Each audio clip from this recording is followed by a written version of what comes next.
Oh,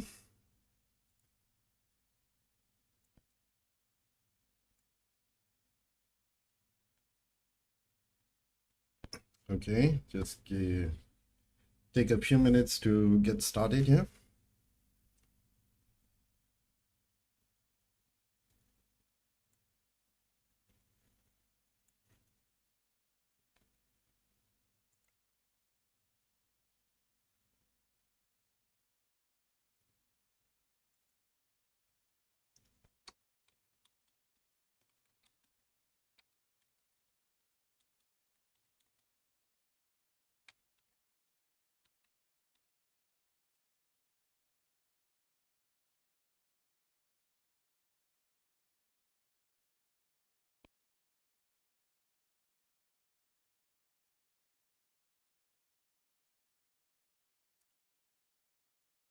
Oh,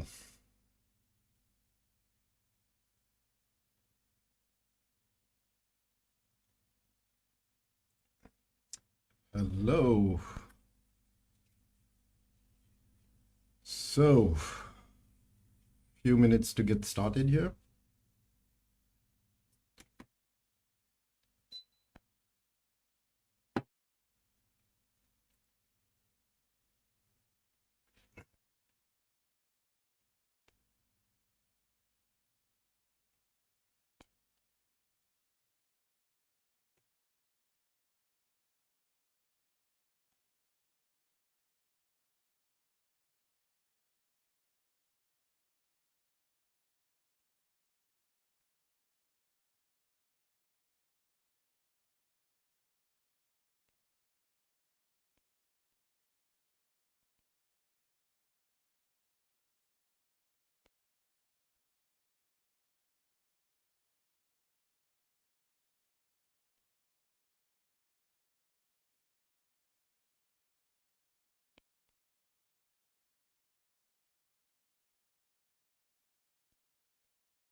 Oh, Good morning, good evening, everybody. Hopefully, it's a good time to get started on this. Very happy to see that we've got some participants coming along. This will be great.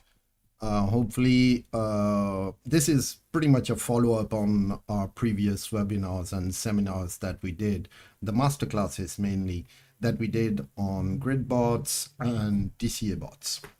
So now the idea was just to, give you guys a bit more feedback on and give you some interesting updates on the AI assistant part, which I think needs to be reviewed a bit in what pretty much what it does. So we'll be reviewing that. We are also going to have a look into pretty much the status of futures trading in the European market, and basically what's happening with Mika USDT being not validated for the moment in Europe, etc. So we're just going to look into what that implies from a user perspective and how the exchanges are responding to that. And finally, we'll be looking into, basically how we're going to manage the current market state, which is pretty much not as good as we would want it to be. It's Bitcoin has been, in a range for some time, and for the moment, it's not looking great from a pure technical analysis perspective. But we'll look a bit more into that as we go forward. So let's get started with this. And what we want to do and what we will be doing today is, let me share my screen here. There we go. Okay, we have sound, we have picture. This looks great.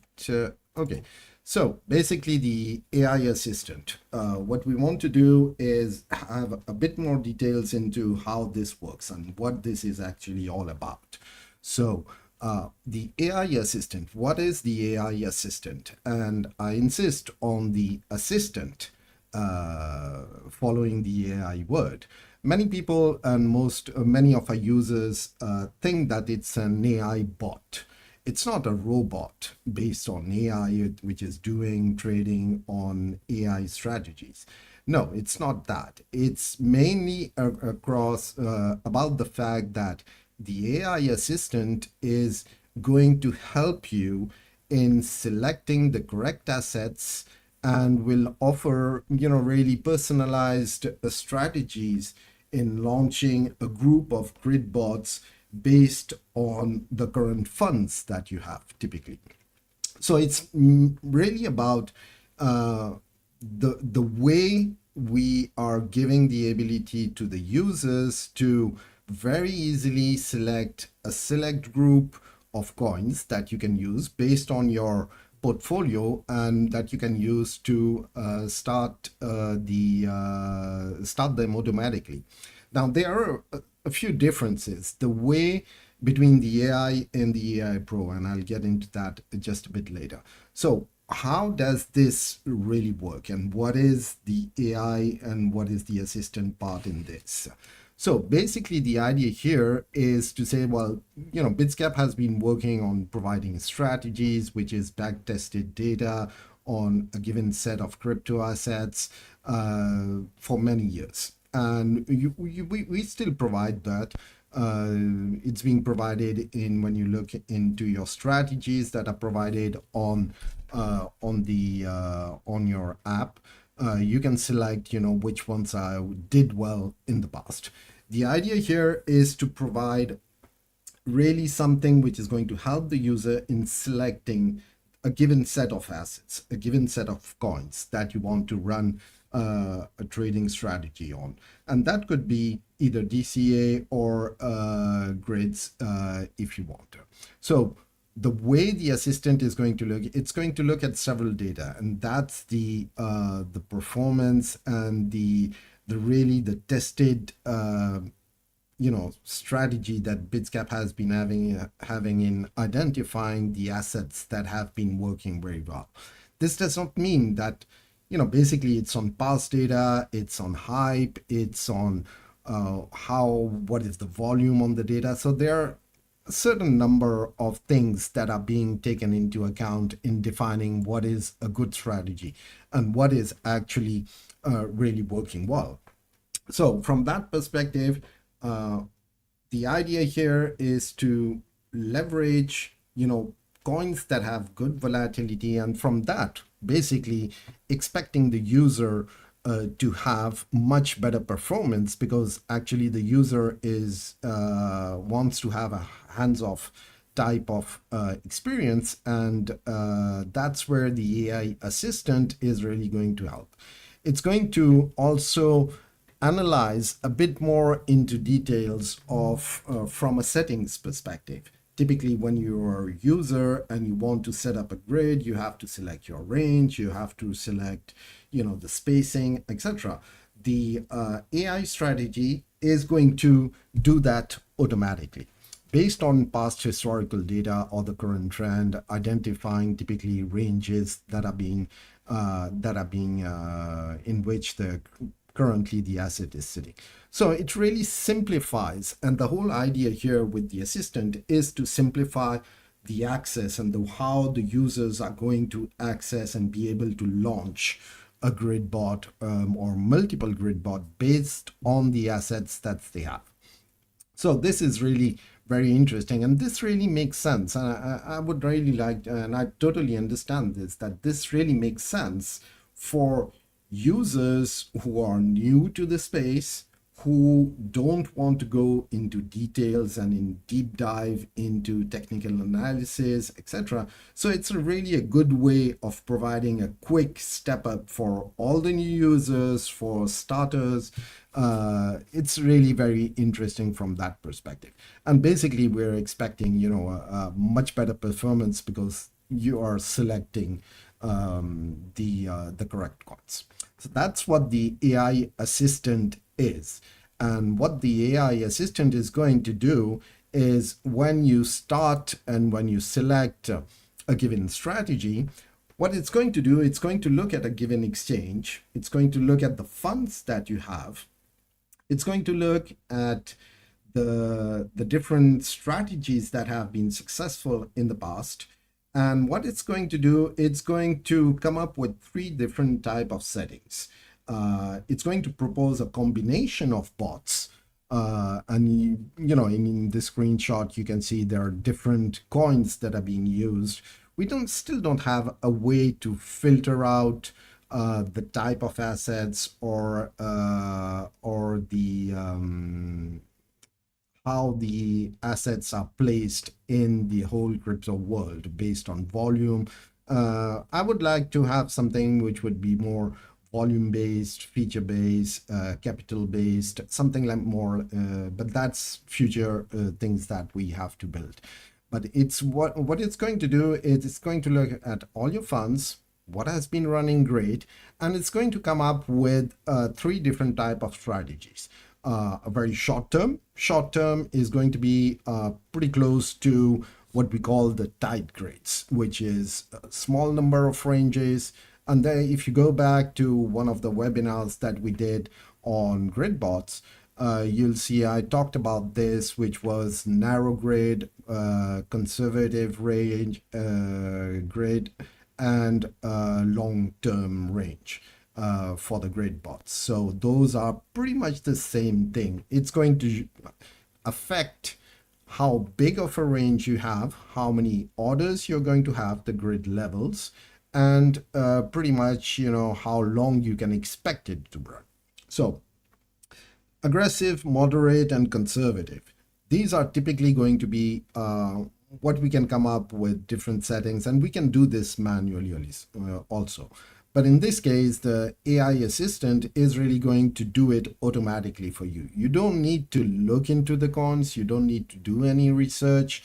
You just have to select what you want to, what sort of strategy you want to run based on time, and run it. And that's where the whole AI assistant is going to be really very interesting. So when you're looking at the AI Assistant, there are two versions of it, AI Assistant and a version which is the AI Assistant Pro. These two have some limited differences. Both of them are going to do basic strategies, which are, just select the strategies, don't do any smart or added filtering on that, and just propose those to the user. And this is more okay for most of the cases. Now, when you start moving to the Pro version, which is available with different plan levels, when you get your subscriptions to Bitsgap, there are added features to that. Typically, the AI Pro, there is going to be a take profit. So you can select and say, well, I'm going to run these 5 bots, and whenever these bots hit a 5% or 3% profit, I'm going to close it. So adding this automatically close the bot at achieved profit. So that can be interesting, and many people have been asking about this. So this is quite interesting.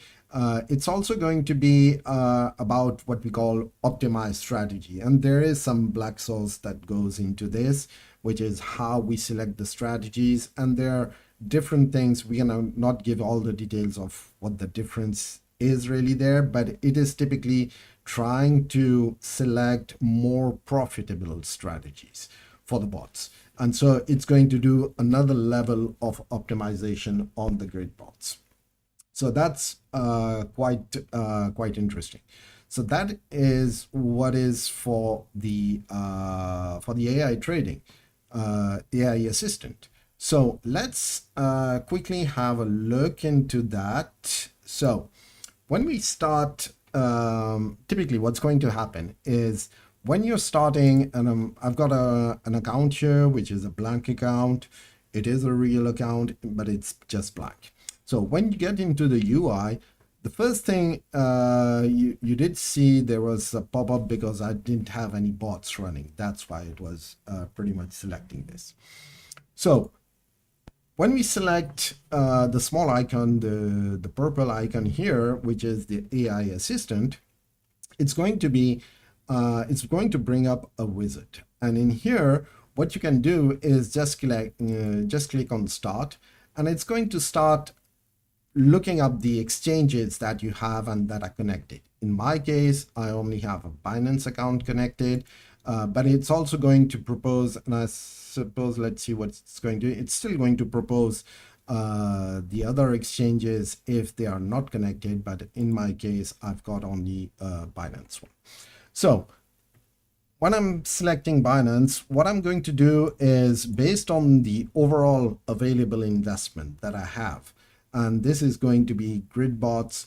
What I can do is say, well, okay, I want to allocate for this number of bots, and you'll see the number of bots is going to change based on the amount. So if I select only $100 of investment, it's going to come up with just one grid bot because that's what it can place. And this is typically due to the fact that on the exchanges, basically you've got a minimum order size.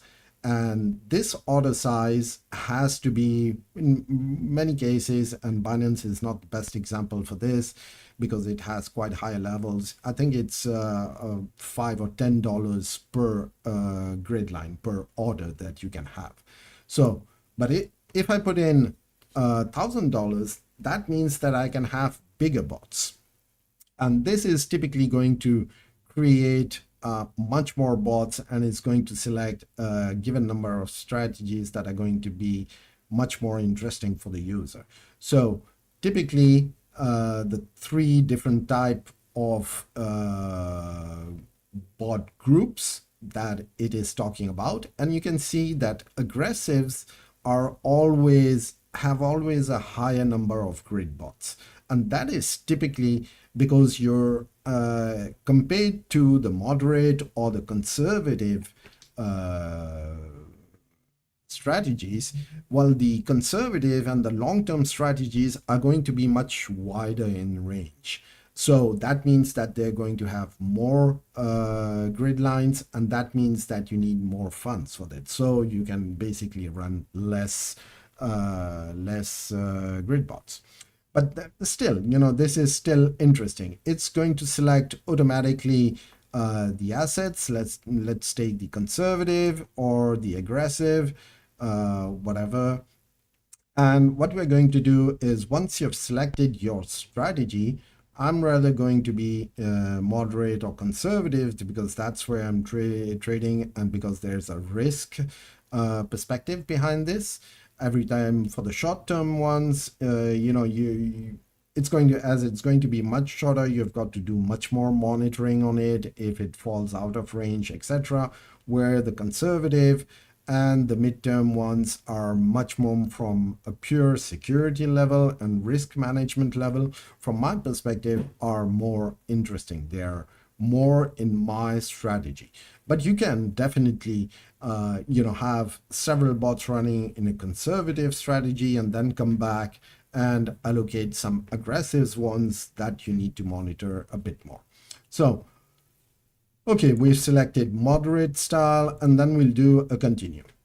What it's going to come up here with the next phase, next step, is typically it's going to tell me that it's going to it's going to start 3 different grid bots, one on Flocky, one on Pepe, one on CKB.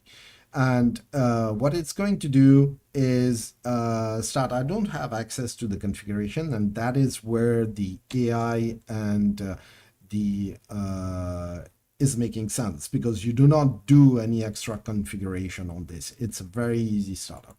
You can also specify saying, well, okay, I'm going to start these 3 bots, and whenever I've achieved 5% of profit, this is going to be per bot or total. Oh, good question. I think it's currently set for each individual bot. So 5% of profit per individual bot. That's a very good example. You always look for the info icon where it's going to tell you exactly what's happening and what is the feature about. The inline help is really very interesting. And then you're just going to click start. When we click start, what it's going to do is going to start my 3 bots. Okay. So bot is launching. Let's see what's going to happen. So now what it's going to do, it's going to go through the whole process of creating a bot, which is start a bot, start the initial order, buy the required base currency for the sell orders, allocate the code currency for the buy orders, and it's going to start building up your different grid lines. And now we can see it has an even distribution. I allocated $1,000. It has an even allocation on the 3 bots. That is something that we might change also, where it could be interesting in allocating a percentage of the allocated funds through that. But those are just additional steps that may be coming in. For the moment, it's if we've got 3 bots, overall funds are divided by 3. That's how it works. Of course, as you can see, there are small differences in there, and those are going to be typically based on the order or how we are allocating the funds and the buy orders and the sell orders. So that's going to be something interesting. So here in 2 minutes time, I did not do any research. I did not look into anything. I just came in, used the assistants, and now I've got 5 bots running. I still need to monitor them from a pure performance perspective, but that's pretty much okay. Now, if we start getting into the details of these bots, you'll see that you've got your different settings, grid levels, grid steps. 2.38% grid step is pretty long range, as you can see. Here, typically has identified a range which is between 0.12 and 0.10. So that's where we are sitting for the moment. and we should be expecting something to keep on ranging is in this area if we wanted to. So that's it from a pure AI perspective. Just checking if I've got something else. No, that's pretty much it. So that's it for the AI assistant and how this works. So as we said, very easy to start. You don't need to be an expert in crypto. You don't need to do in-depth analysis. It's typically going to select the coins and allocate them to a given strategy based on volume, hype, past performance, available funds, etc. So a very easy use, and this is very successful because a lot of users are using this. Now, once these bots have started, of course, these bots are not AI bots because we're still in a grid strategy. So what we are doing is automating and adding some intelligence into the selection process, not the execution process. So it's just a selection process which is automated and helps users start grid bots very easily. Okay, another topic that I wanted to review, and we've been having a lot of questions around this, is futures margin trading in Europe. We've been under a lot of pressure in Europe, depending which country in Europe you are in. Germany, Netherlands, and Italy were the first to get really banned from futures trading. That was already a year and a half ago. Today, it's more of I know France has been impacted, and there I think Portugal has been impacted also because this all this is really the idea here is that regulations think that futures trading is a risky one. So trading on margin, trading on added leverage, that's really going to be complicated for a lot of people. So as of today's status, let's just try to look at what's happening. So the access to futures trading in Europe is typically defined. There is no EU regulation on that. It's really about the member states who have, each has its own ministry about what is regulated, what can happen, on what cannot happen. You've got the Dutch Minister of Finance, German financial regulator, Autorité des marchés financiers in France, financial regulator in Finland. So all these are really giving their ideas on what should be available to retail users.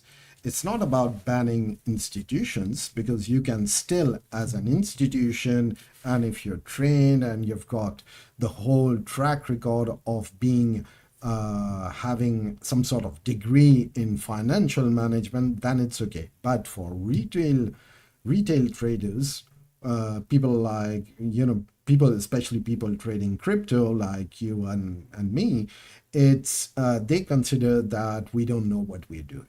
So that's what they consider, and we have to deal with it. So basically, each country is going to specify if the exchanges can provide future access and margin trading access to their customers, because those are going to be typical retail users.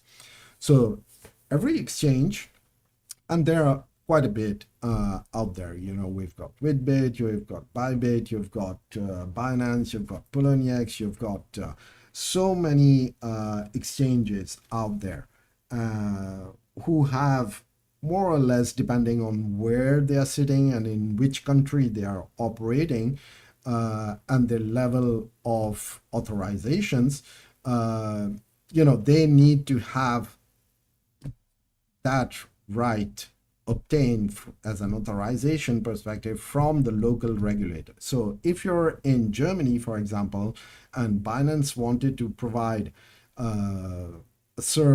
futures trading service to German users, it would have to go and communicate with the German financial regulator, BaFin, and ask them a license to be able to do that. Otherwise, you get banned. So, and it is a complicated process. So, depending on the volume, some exchanges who are well known in the market are going to be providing those services. Some others are just going to get out of it. And that's what had typically happened with Binance, where Binance has shut down most of its future activities for Europe users because it's just too complicated to go to each institution and get a regulation for the local people. So basically what happened is that we've been shut out of that. Still, there are some other exchanges that you can use which are smaller than Binance, which are hosted in different countries and who are not really validated. So that means that from a user perspective, if it's just, you're pretty much dealing with an exchange which is unregulated. And so you are taking some risk. But, there's always a level of acceptable risk. If you really want to do futures trading, then you would have to move to these exchanges. Now, from a pure Bitsgap perspective, I know that we're providing Bybit and Binance from futures for the moment. I'll have to check if we've got something else. But those one for most of them in Europe are going to be complicated to use. So it's focus on spot. Focus on spot. That's where you can do it. And if you really want to do futures trading, not the future bots, but if you want to do future trading, there are still ways that you can go on individual exchanges to do it. But it's not going to be through the Bitsgap platform. Okay. Another point which is quite important, and I've seen a lot of discussion around that, there was a bit of wind of panic in Europe around MiCA and what was happening with MiCA. MiCA is, so what is MiCA? MiCA is a European level market regulation institution, which is going to manage crypto assets typically.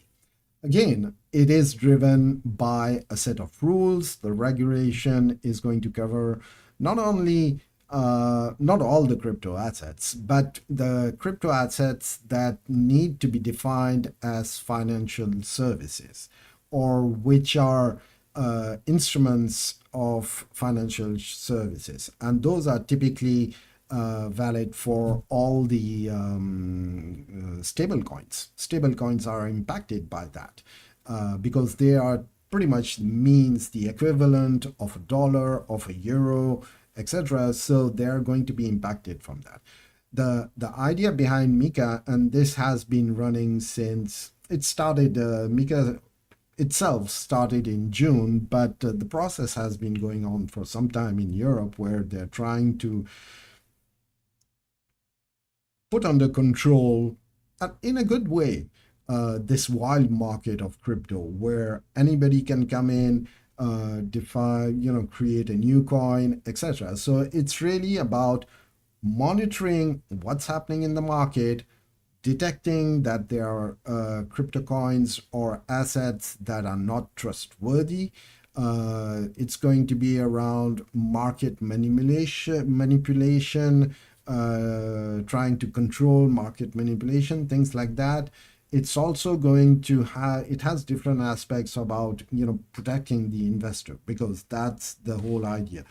Not everybody is an expert and understands the whole scope of what's going on in these areas. So they really want to control that in a way. And, some people will say control is bad. I would say, there's always good and bad in whatever we do. So having some sort of regulation around the crypto world and what can be defined as a stable coin is pretty interesting. And I find it pretty secure from that perspective. And so investor protection, that's the whole main idea. Now, some would say, this is about controlling the crypto world. It's not really that. You can still buy your USDC, you can buy your you can buy Bitcoin, Ethereum, whatever. But it's really about trying to avoid that people get scammed on these. So it's a European level regulation, and each country inside EU has to validate that. We don't have a choice, part of the EU. So of course, it also includes a set of, in the package, there are also different keys, things that need to be considered as security, access to the protocols, system resilience, etc. So it's a pretty comprehensive type of thing. Now, how does that impact the users? So the overall impact, the immediate impact is that there is going to be a set of stable coins that are going to be defined as standardized, which are validated, which have the correct and the required backing with actual funds. They are not just made up of wind.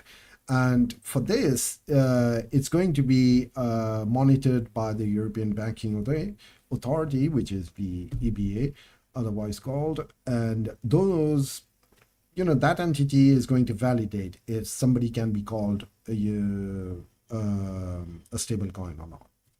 And it's pretty much going to add some requirements in what can be used by user.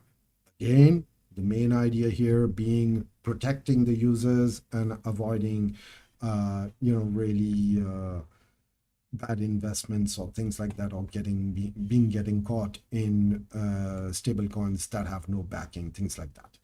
But basically, it's not going to impact right away. So as of today, we know that in EU, USDT has still not been regulated, which is okay.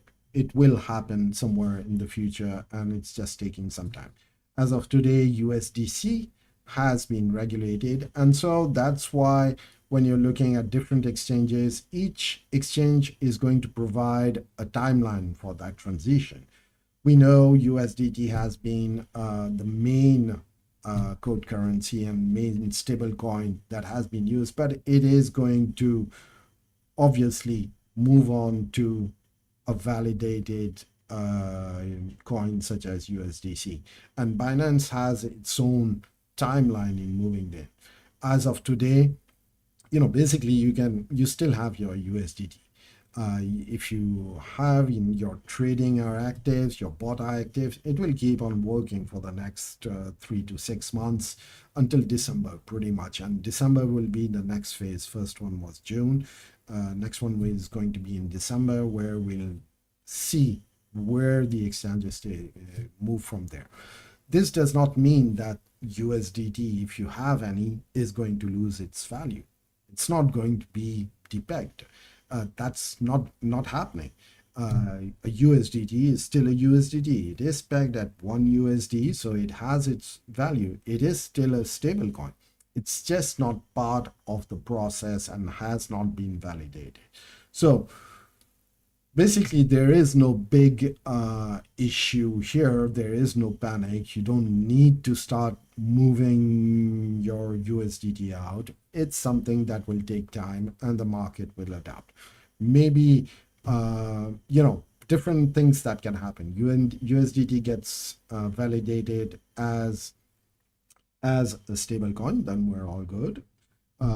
If they don't get validated in a given time frame, as a stable coin, then exchanges will, to be able to provide services to European users, they'll start moving these users toward converting their coins into another asset which is validated, such as USDT. So there is no panic, there is no risk, there is a timeline. Timeline is typically December and maybe 6 months after, seeing where this goes. So we should be good. Some additional reads that you can have, and I'll provide these links in the description. You can go, and there's a lot of details on what's happening here. Okay, so that was pretty much it from what I wanted to share.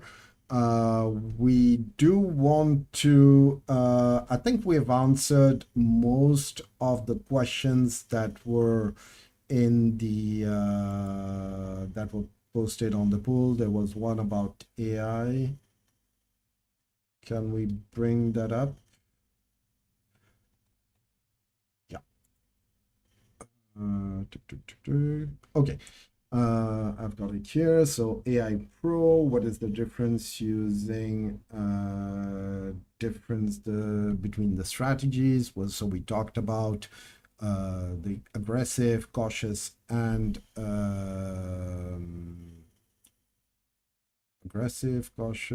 long-term. The long-term, mid-term, and short-term strategies. Okay. Does it provide any additional protection against the value of the underlying asset decreasing? That's a good question, actually. So, do these strategies protect you from the price of the asset dropping? It does, in a way. It does in a way because, as we saw, short-term, mid-term, and long-term are going to have different grid settings. So pretty much wider the range you have, the more secure you are, because you're giving it more space to move around. And that is where it adds security. So that is why I always try to go into long-term and mid-term type of bots, because that's where it's the most secure, because that's where you're giving yourself place to breathe, actually. Where the short-term one is really going to be a very quick run and very, you have to be on top of it. So it does provide, when you're moving to moderate and conservative, you're increasing your security level and you're decreasing your risk level. So yes, in that case. Now, okay, so let's imagine, next question is, let's assume we get close to the market top with BTC. What would be a good strategy to accumulate more BTC during the following bear market, assuming the BTC price will go close to market top of, say, blah, blah, blah. Okay, that was a question by Karsten. So how to accumulate BTC? Now, in how to accumulate BTC, now there are several ways of doing that. Let me bring my grid. Okay, so when we are looking, let's look at, typically what's happening on BTC. BTC has been, let's look at it on a weekly basis. Okay. Okay, so weekly, basically we've been ranging. Okay, we hit our top twice. That was last bull run. Then we had a real bear market, which was this phase over here. We had a real bear market, and we've been, hitting our new tops since then. And we did actually hit a top around 73,500 something. But since, and that was back in March, I think, if I remember correctly, that was since March. So from here, if you look back into analyzing, basically the the how to do technical analysis and what identifies as an uptrend or a downtrend. Clearly, in here we can see that, you know, since March we've been sitting very low on an RSI perspective. Okay, and from a stochastic perspective also we have been, yeah, pretty much low. So what's been happening here is that we are hitting lower highs.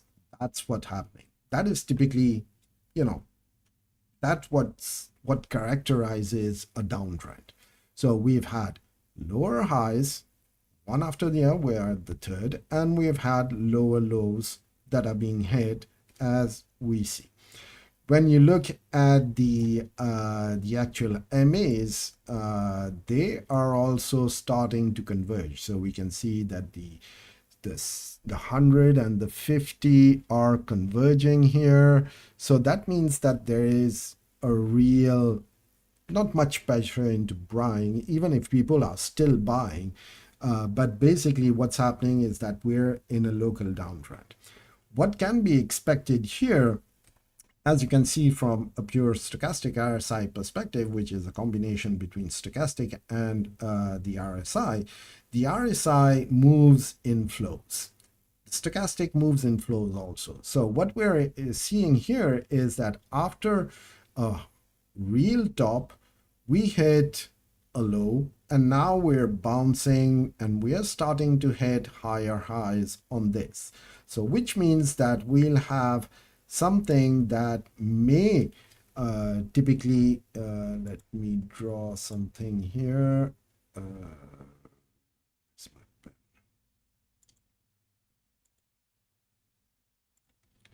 Okay. So typically here, what we could, it's not allowing me to draw. Okay.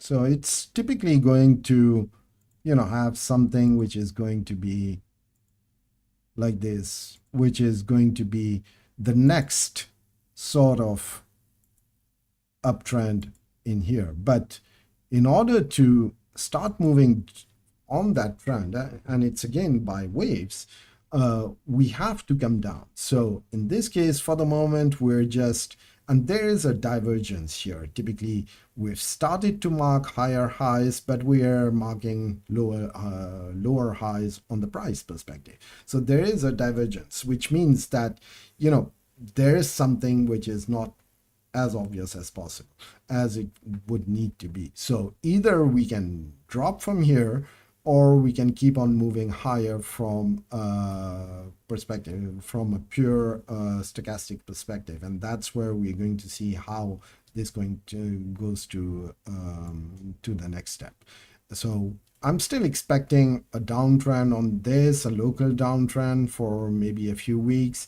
And then before we start building up the new base, our level of resistance is here around 53K, which is something where we should bounce on that. And I'm expecting at least a second hit of that. So the question was, how do I accumulate more BTC? So in order to accumulate more BTC, there are several ways you can do it. You can do it, first of this thing would be by, for example, starting a grid bot. Okay, let's start a grid bot, and I want it on BTC.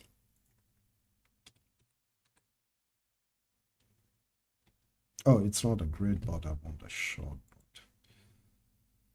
So what we call the buy the dip bot, which is pretty much the grid bot, but the opposite. Okay, let me close this, start new bot, BTD bot.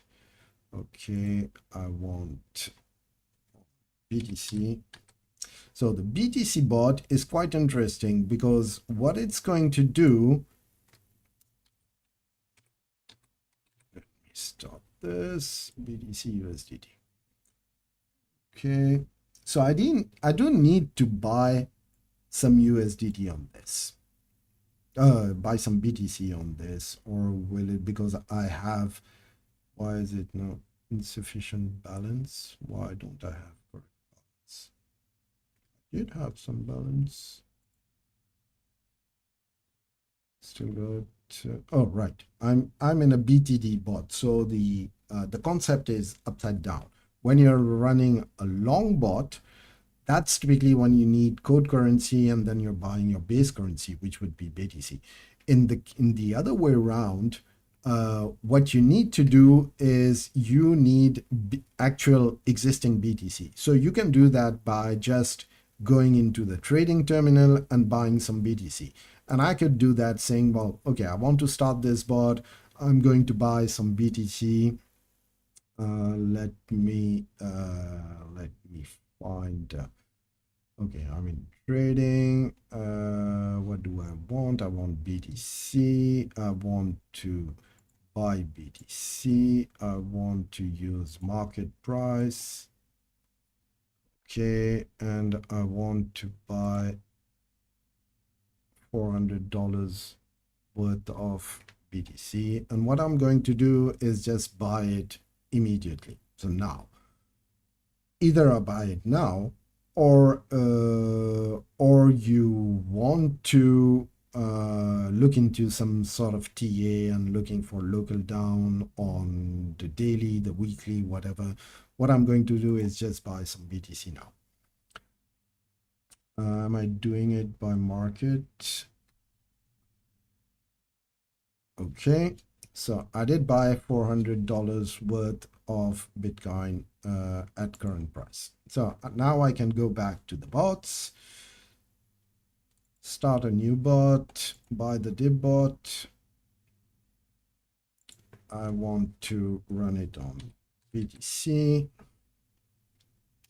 slash USDT. Okay, I'm going to allocate the existing BTC that I bought.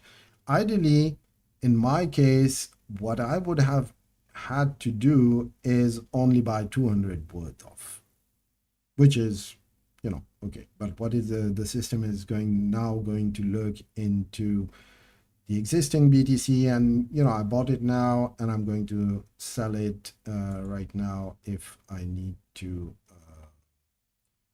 if I need code currency for that. So the way BTD bot is going to work is that it's actually going to take profit at every buy sell transaction, combination transaction, but it's going to be in the base amount. So, which means that you're accumulating your BTC. And even if the overall value of BTC is going down, you have more and more of it. So that's where the idea where BTD bot is really about accumulating the asset that you're trying to buy. So when price will be dropping, you will be buying additional BTC here. So that's with the BTD bot, that's one way of doing it. If you go to the trading terminal, another way you can do that is using one of the smart orders. Let me, where is it? What you can do is use a scaled buy order. Scaled buy orders are pretty interesting, and you have access to the trading terminal for all the users. I think all the plans have trading terminal, so you can use this. So what I'm going to do is, you know, looking at the trend. Let's go back to my daily. Come on, there we go. So here, for example, as we are in a pretty much in a ranging state, I would say, well, you know, if we start drawing on here,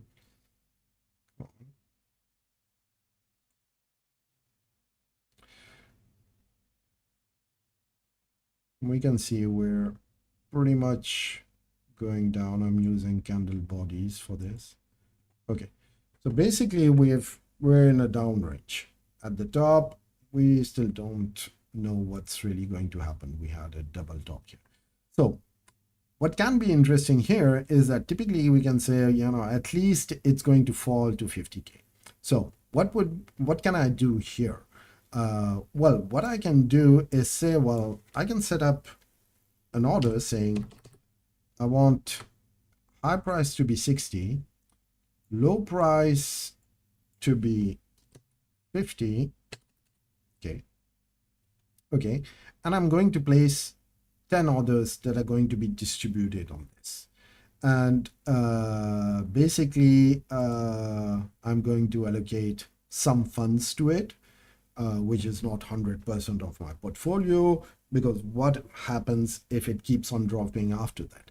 But still, in a given strategy, in this given strategy, I can set up scaled orders, and that's going to be equivalent to buying $20 of orders every X price drop, every $1,000 price drop. You can also select on how many orders do you want. You just need to be careful that the overall number of, I could put in 25 orders, for example, and that would make a grid which is much closer. And this is, I will not be selling anything. This is not a bot. It's just buy orders. So that's one way of accumulating stuff. If you're expecting it to drop to 50K, then you just build your scaled orders like this, say buy, and it's going to be sitting there. Okay, so I'm going to say buy. Okay, so now I've got my setup, my scaled order, which is set up. It's waiting. Its status is not really active or anything. It's the orders have been placed. If you look at your exchange, you would see that the orders are placed on the exchange. They are there. They're just waiting to be hit. And these are going to be limit orders, so we're going to limit the fees on those compared to scaled orders. So this is more of a long-term planning on what you're expecting the move to be. And this is one of the ways to accumulate without using a bot. It's just a simple grid, a given number of orders that are sitting there, and that will be executed whenever things meet. A third option for that would be to run a DCA bot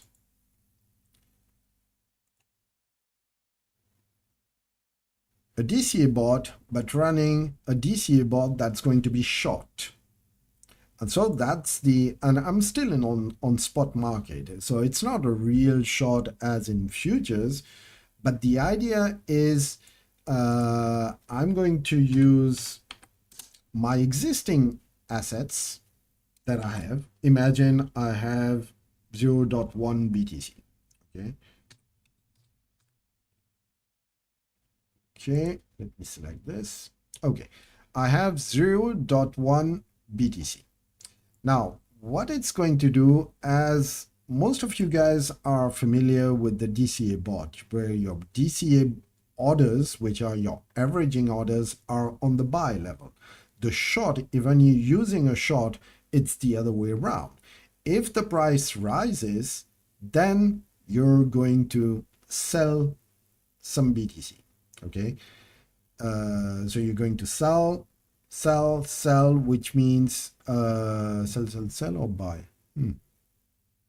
DCA is here, so I'm going to, yes, you're going to sell, and your take profit, you're going to buy back the asset. Correct. So the way this works, imagine you're starting a DCA bot now. You have selected, how much in your base order, which is a starting point, how much Bitcoin do you want to sell?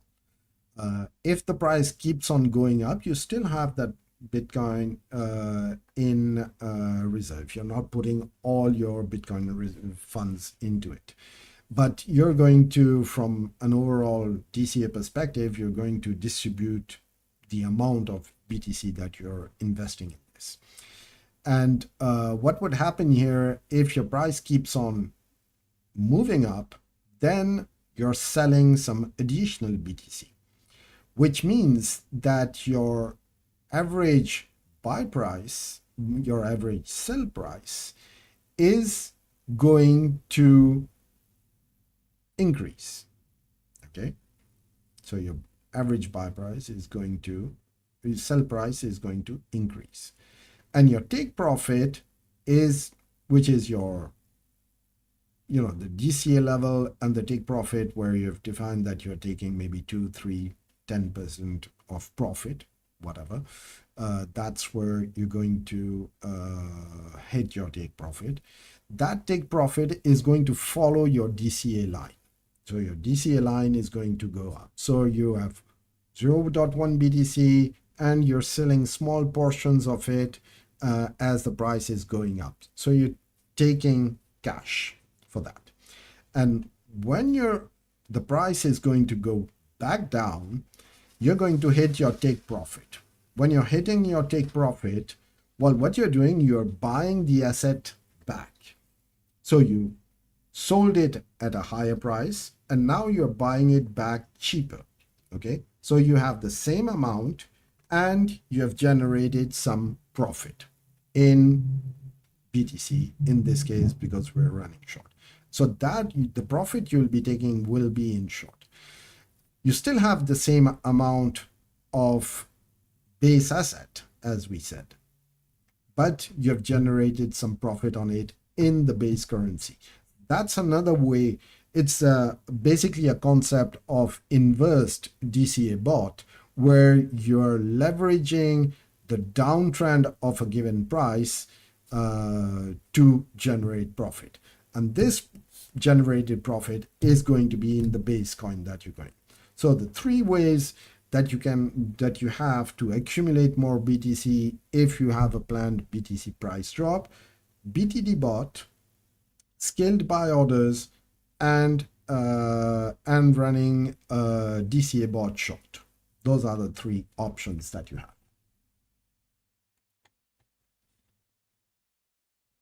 Okay, so next question.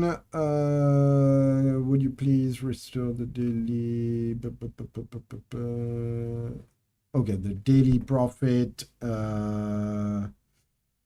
which was interesting actually. It was a good feature where we would have daily, but I know that things have changed a bit from a pure UI perspective. The way statistics are calculated, and I don't have any data to show on these bots. Do I have one? Yet? Not yet. Nothing has happened on the bot. But the performance, typically the performance is going to be, you're going to be able to look at the daily performance, and you will have a trend line which is going to provide you with the data. I think I had a few screenshots of that. Let me see if I can bring those up.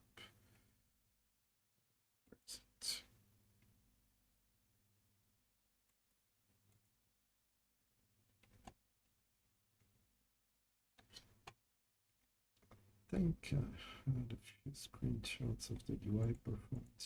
Here. Typically, bot performance, it's going to give you overall performance, it's going to give you the bot profit, and it's also going to give you the average daily calculated over a week, a month, a day, a week, a month, etc. It's going to give you this average profit that is being generated, which is the daily profit, and that is something which can be interesting and which is pretty close to the yield that you were talking about. The question was for somebody who requested don't use my last name. Sure, no problem. Open question. Okay, so that average daily is going to provide you with the information on what is your daily performance happening. That is where you can see that. Okay, last question. Okay, is there recommended minimum amount of funds to use to make AI Pro effective 1K, 2K? Well, I would say not really. There is no, the amount of funds is, let's just think about what it impacts. Okay. The more fund you have, the more the grid bots that are going to be included in a given strategy. As we saw earlier, if you have $100, it's only going to bring up one grid bot. If you've got $1,000, it's going to bring up 2, 3 grid bots. If you have $2,000, then it's going to bring up 5, 6 grid bots. So it's going to increase the overall selected bots. Now, if you're running more bots, I would say that is increasing your security level, because pretty much you're taking a step back from being the risk of only investing in one coin. Some may perform well, others may fall down. So it's just the amount of bots that you are investing that are going to be impacted by the amount you're allocating to it. But you can do it several times. Okay, when you're starting a given grid bot, I've already started 3, each of them have 3, and I can, start again and do it again. It's going to look at the allocated funds, and now I can see it's going to have 2 more, 1, 2, and 1, where when I was allocating $1,000, it was proposing a bigger step. So based on the allocation and the amount is not really important. It's the diversification that it provides, which is interesting. It's not going, there is no optimal performance if you're putting, $300, $500, $1,000 in your grid bot or a given number of grid bots. It's just going to allow you to have a bigger range, and that is pretty much defined by aggressive, moderate, and conservative. So I would say there is no optimal. There is no such thing as an optimal, because it does not impact anything. If you've got a grid bot which has $100 or $500 with the required range that you want, if you invest 500 or 5,000 on it, it's pretty much going to have the same performance wise, from a pure percentage perspective. It's going to generate the same percentage of profit. Now, obviously, if you've got 500 or 5,000, that's a 10-time multiplier. Your 0.5 or 1% means something different. So your profit is going to be higher, but it's not going to be performing or outperforming best. So I know, and that's just a personal experience based on your trading style. It's really about, how you want to run things. What are your available funds? What are you comfortable in setting up, things like that. So there is no optimal. It's just your strategy. You allocate 500 or 5,000 to a given bot, and that's what's going to drive a bit where you want to go. But from a pure performance perspective, it's exactly the same thing. Okay, and there was one last question, I think, about fees. So the question was, how could transfer fees between different exchanges be reduced? Okay, so it's transfer fees. Okay, so this hasn't got anything to do with Bitsgap. It's just does not have to do anything with Bitsgap. It's just fees. What are we dealing with fees? We saw in, I think it was in the DCA yeah, I think it was in the DCA one, where we talked about fees and how you could optimize it. Every exchange has a fee. Trading has a fee. Market orders, taker orders, limit orders, taker or maker typically have different fee ratios. Having a given status, account level, which is amount of assets, amount of traded volume on the month, things like that, allows you to go through the different VIP levels on the exchanges, which reduces your exchange and trading cost. But that does not have any impact on your trading fees. Some exchanges actually it does, where the cost of selling out something is typically based on the network. It's going to be, whether you're using ERC20 or pure Ethereum network, it's just going to have, that's the trading fee. That's how miners get paid, by executing transactions on the blockchain. And those are what the transfer fees mainly are between one exchange and another. It's typically the transaction cost on the blockchain, and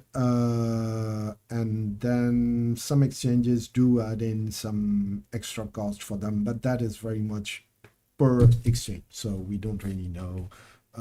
There's no way to optimize that.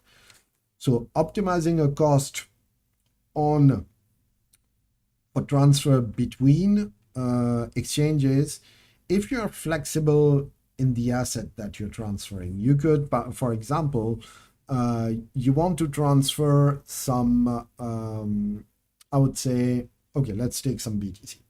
I want to transfer some BTC from exchange 1 to exchange 2. If I transfer it on the blockchain doing a BTC transaction, it's going to cost me $10. Okay, let's imagine. That's going to be based on the amount of BTC you're transferring. It's just a percentage, but the transaction has a cost. So it's going to cost you $10. Now, I could think of it and say, well, why don't I sell the BTC on the current exchange, convert it to USDT, and then do a ERC20 transaction, which is on the Ethereum transaction, which is going to transfer USDT from one exchange to another. And when I get to the other exchange, I'm going to buy back the BTC. Okay. Basically, it all comes down to it's going to cost you more doing all these transactions. So selling your BTC, you're paying the exchange fees on the transaction. Then you're transferring, which has a reduced cost on transaction execution. And then on the other end, you're going to re-execute the transaction. And so you're doing one sell, one buy, and one transfer. And basically, obviously, it's going to cost you the more than just transferring your BTC in direct. So there is no magic way in optimizing fees when you're transferring from one exchange to another. That has a cost. It can be complicated.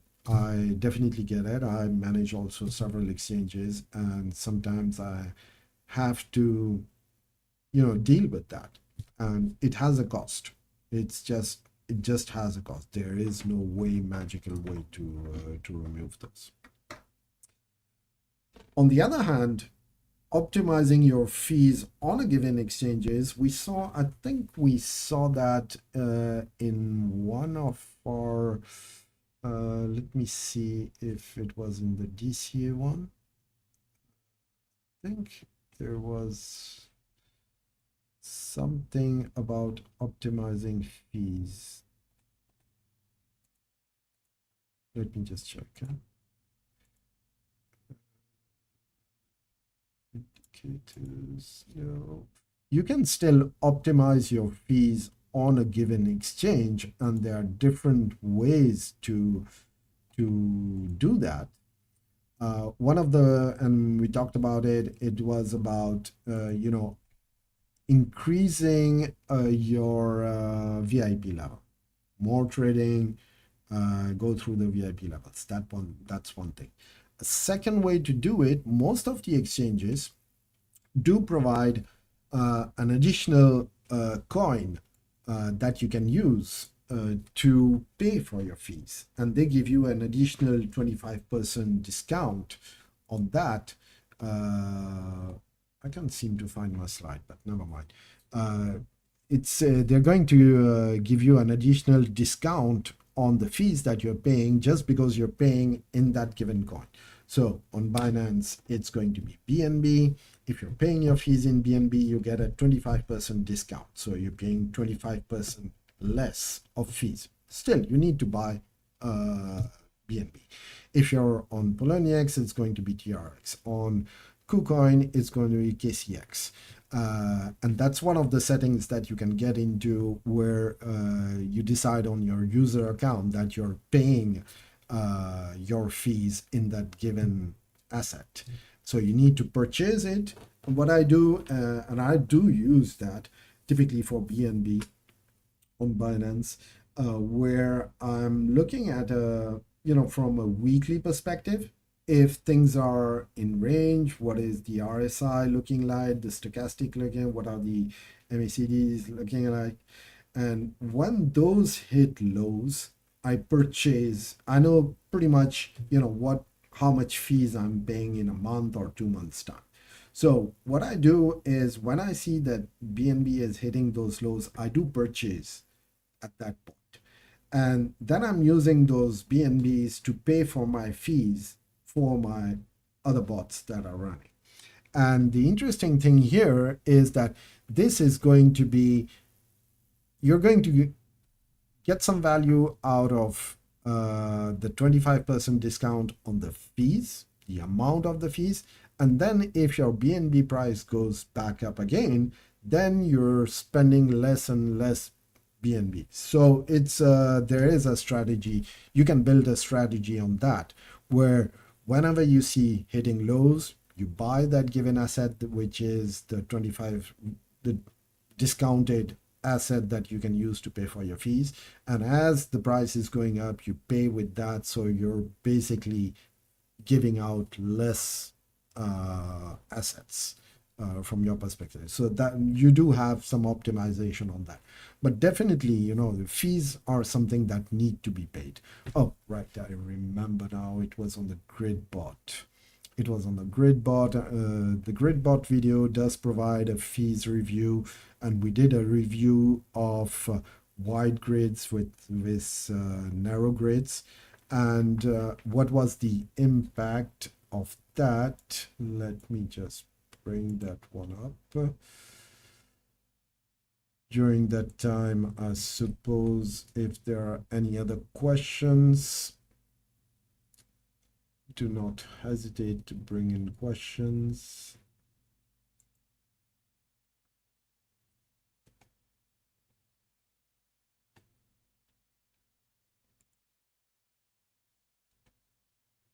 Network is slow.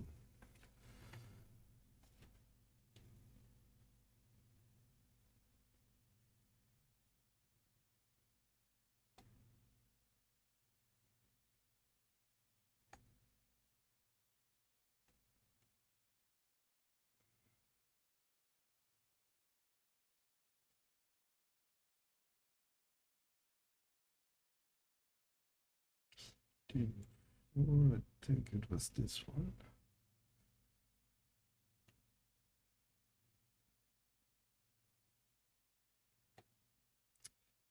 So, let me just check where this was. Grid strategy. So, okay, it's just taking some time to come up.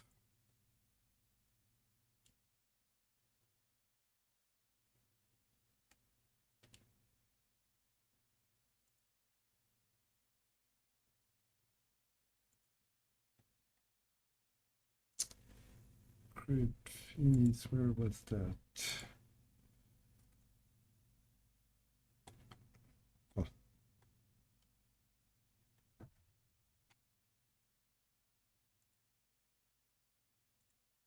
Okay, no, I can't seem to find it. Never mind. Never mind.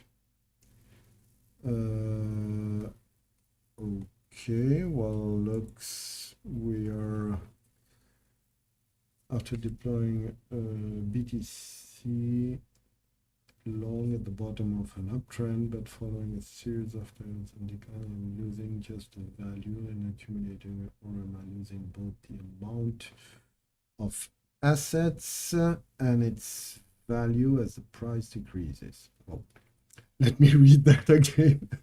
I need to read that again. From the bottom of an uptrend, but following a series of pivots and declines, am I losing just the value every time or accumulating more?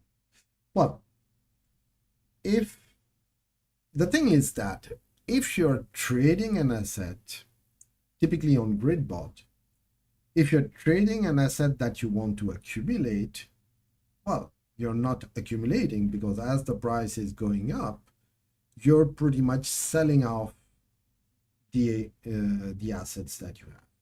So if your goal is to accumulate BTC, then running a GridBot on an uptrend is a bad idea, because pretty much you're selling off your BTC. But isn't that the goal of trading?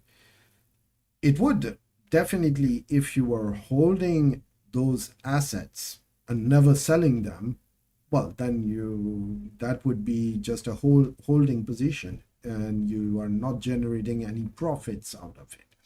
The idea of grid trading is really to leverage the buy and the sells as you're moving through the grid.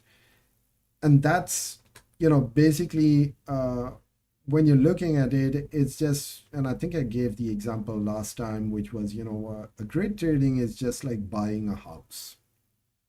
You buy a house, and then you're just, you're not really interested in the value of it. It's never going to go to zero. It's never going to explode. It's always going to come back to that given price that you bought it, and you will be able to sell it with some profit at some time. What you're interested in is the rent that you're generating out of those, while you have the house and you're putting it on loan and you're generating this rent. What you're interested in the passive earning strategy, you're interested in typically that, which is building the, the added wealth, because you're adding to your wealth with the rents. That's what you're interested in. In the case of a bot where you're only interested in the value of the asset and accumulating more of it, it's a bad idea to put it on a grid bot. You can put it on a DCA bot. You can try to run a DCA short strategy on it. You can do scaled buys, because you're increasing the amount of assets. If you are concerned by the amount of assets decreasing on a long time frame, don't put it on a grid bot. That is why, from a pure portfolio perspective and from a portfolio perspective, you should not put all the assets that you're trying to accumulate on a bot. You need to have some sort of organization, and typically deciding on, how much is your crypto asset value? How much of it are you allocating to grid bots? How much are you allocating to holding? How much are you allocating to DCA bots? How much are you putting on some other system, copy trading, earning, whatever? So you need to have this distribution. If you're accumulating BTC and you have one BTC and you're putting that one BTC on a grid bot, that's a very bad idea, because at some point you will, when the price will go up, you will have sold all the BTC. Then when the price will start going down again, you'll start rebuying those same BTC. But as the value is decreasing, basically you have less BTC because you're transacting now at a higher price. So that goes against the concept of accumulation. So I would say if you're a hold strategy, an accumulation strategy, only put a small percentage of that holding onto a grid bot. Otherwise, you're going to lose. You're not going to accumulate. It's going to be the other way around because you're selling off the assets. I don't know if I'm clear. Hopefully. Okay, we're done with the questions. We're done with the questions. Maybe we could open the mic and see if there's anybody who wants to talk live.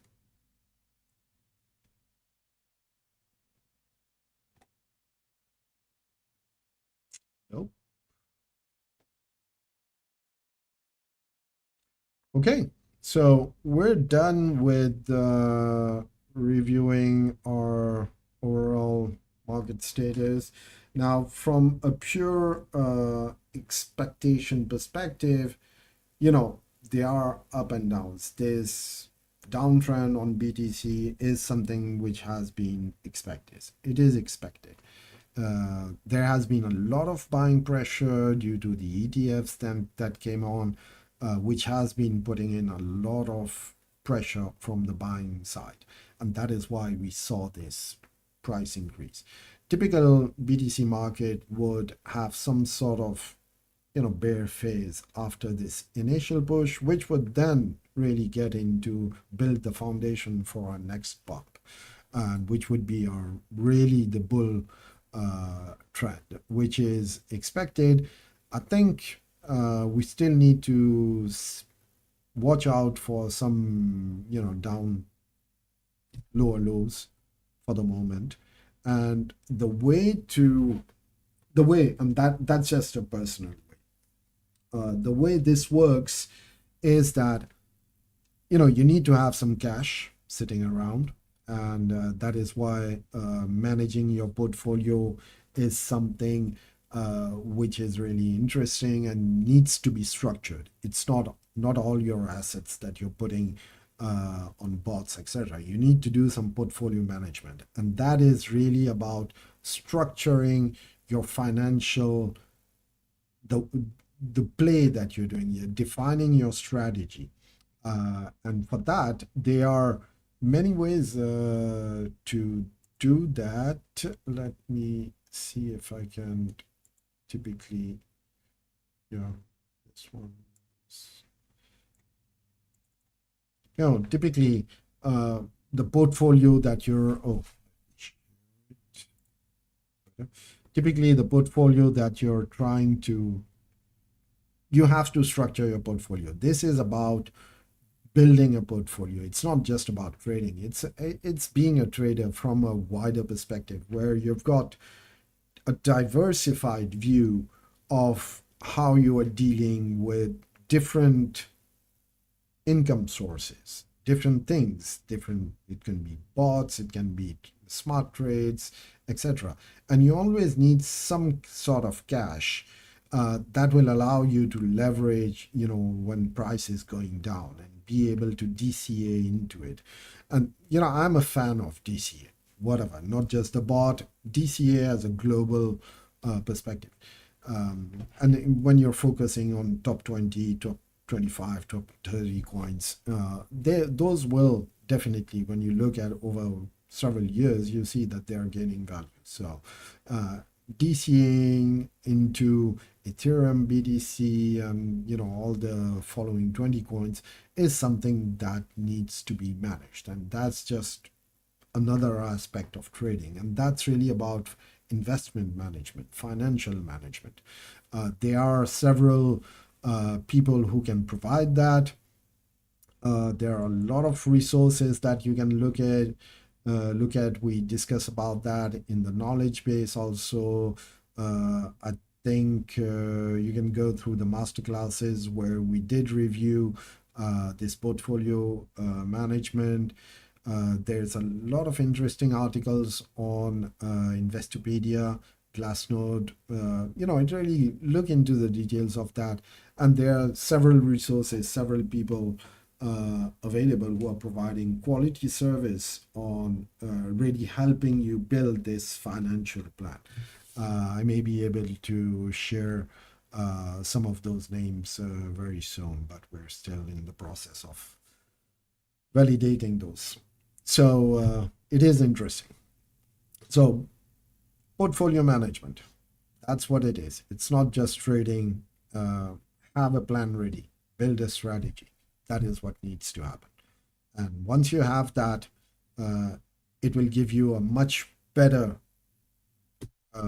means to react to the market, and not just be following the market and trying to do, because you've got good times, there are bad times. The idea is to survive the bad times and not lose too much. That's the idea. Okay. Think we're done. Should be done. Okay. Arthur, any additional questions or not? I don't see any. Okay, cool. Perfect. Yeah, so thank you everybody for being online. Hopefully we did cover some of the items that we wanted to cover, which were the regulations, what's happening in the European market, which was very much focused on European market, the AI assistance, in clarification in what the AI assistant is, how it works, and especially what it is not. So great job. So have fun trading and see you soon.